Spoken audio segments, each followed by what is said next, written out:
Yan guys, so sa mga nakakaramdam po ng hyperacidity or parang nangangasim yung sikmura, nakakalasa ng maasim sa lalamunan, yung iba naman medyo mapait daw yung nalalasa nila.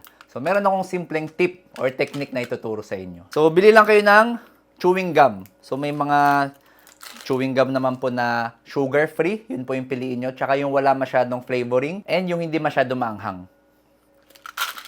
So kung na... So, kunyari po, inatake na kayo ng acidity nyo, ngumuya lang po kayo ng bubble gum.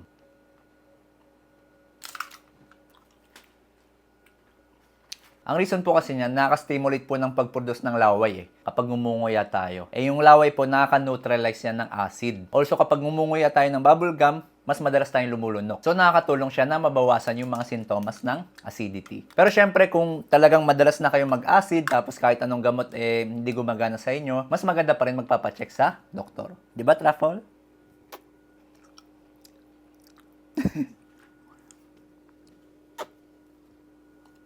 Kaya?